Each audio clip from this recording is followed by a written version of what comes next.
Guys आज मैं आपको बताने लग रहा हूं, जब आप रजिस्ट्री करवाते हो या फिर आप कहीं पे लैंड परचेज करते हो तो क्या क्या डॉक्यूमेंट आपने देखने हैं रजिस्ट्री से पहले, और जब आप रजिस्ट्री करवा लेते हो तो क्या क्या डॉक्यूमेंट्स आपके पास होने चाहिए। सुप्रीम कोर्ट की तरफ से भी नोटिफिकेशंस आई हैं, कुछ डॉक्यूमेंटेशन रिक्वायरमेंट की एक मेल और एक वीडियो जनरेट हुई थी, वो आपको डिस्क्राइब कर रहा हूं।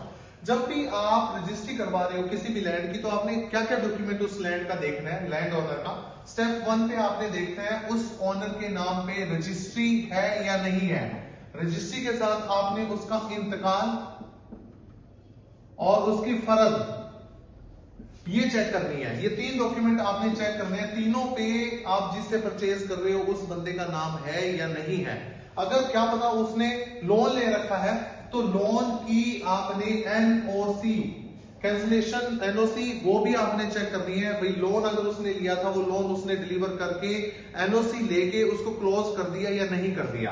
अगर उस बंदे के नाम रजिस्ट्री भी है, इंतकाल भी है, फर्द भी है, लोन की एनओसी भी है और कोई डिस्प्यूट नहीं है, आप लेटेस्ट फर्द में भी चेक कर सकते हैं। अगर कुछ नहीं है इशू तो आप रजिस्ट्री करवा सकते हैं।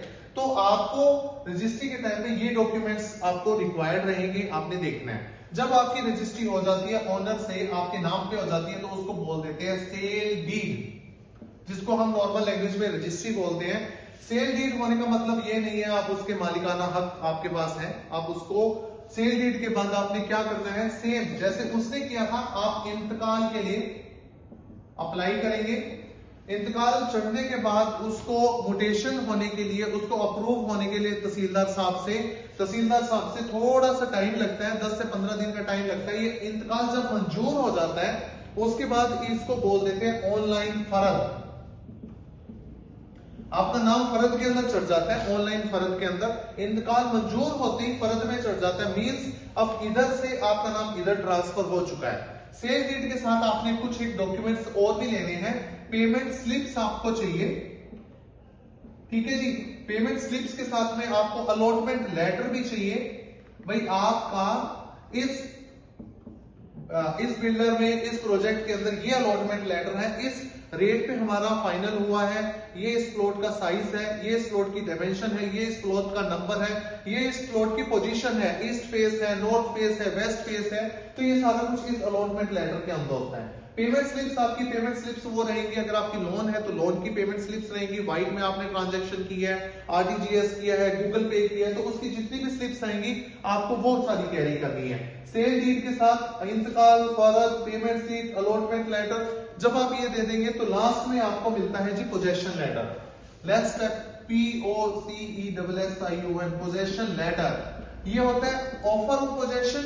ऑफर ऑफ पोजेशन में मतलब बिल्डर आपको ऑफर करता है, जब आपके सभी डॉक्यूमेंट क्लियर हो जाते हैं, भाई आप अपना ऑफर ले लीजिए, आप पोजेशन ले लीजिए। और डिलीवर ऑफ पोजेशन ये होता है जब आपको प्रोजेक्ट डिलीवर कर दिया जाता है, जिसमें एसटीपी प्लांट आता है, पार्क आते हैं, कम्युनिटी सेंटर आता है, रोड आते हैं, कंस्ट्रक्शन क्वालिटी आती है, 30 फीट के वाइड मिनिमम रोड आते हैं, जिसमें आपको 5 फीट का पोर्च एरिया भी दिया जाता है हर प्लॉट के आगे ग्रीन बेल्ट मेंटेन करने के लिए। जब ये सभी डॉक्यूमेंट्स आपको मिल जाते हैं, जब आपके नाम पे ये सभी डॉक्यूमेंट होते हैं, मींस आज आप असली मालिक हो। उसके बाद आपको एक चीज का और ध्यान रखना है, म्यूटेशन का भी आपने ध्यान रखना है, म्यूटेशन आपके नाम पे चढ़ चुकी है या नहीं।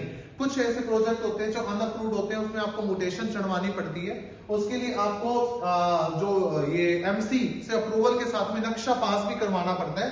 लेकिन जो रेरा के अप्रूव्ड प्रोजेक्ट है उसमें एलटीसी, जैसे मैंने स्टेप 1 में आपको बोला था, एनओसी आता है, हमारा सीएलयू आता है, एलडीसी आता है, ठीक है जी, और डेवलपमेंट, ये मैंने आपको स्टेजेस बताए थे।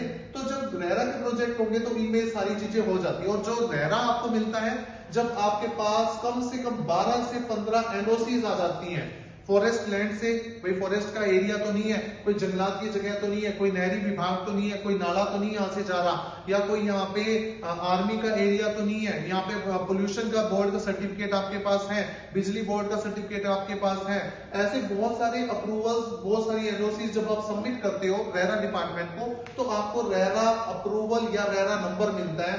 पहले आपको रेरा डायरी नंबर मिलता है जब आप एलडीसी के लिए अप्लाई करते हो, और जब आप कंप्लीट करके डिलीवर कर देते हो प्रोजेक्ट तो आपको रेरा नंबर मिल जाता है और रेरा का सर्टिफिकेशन मिल जाता है, भाई अब आपका रेरा अप्रूव्ड प्रोजेक्ट है, अब आप यहाँ पे अप्लाई कर सकते हो। तो ये सारे डॉक्यूमेंट्स, ये सारे स्टेप्स थे। जब ये सारे डॉक्यूमेंट आपके नाम पे चढ़ जाएंगे तो ही आप असली मालिक हो। और मेरा एक और सजेशन रहेगा, जब आपके नाम प्लॉट हो जाए, सब डॉक्यूमेंट्स हो जाए, तो आप एक बार 4 दीवारी जरूर करें अपने प्लॉट की। 4 दीवारी करने के बाद क्या होता है, आपको अपने प्रॉपर डायमेंशन का पता चल जाता है, मेरा प्रॉपर प्लॉट किस लेंथ और किस विड्थ का है। Thank you very much. बस।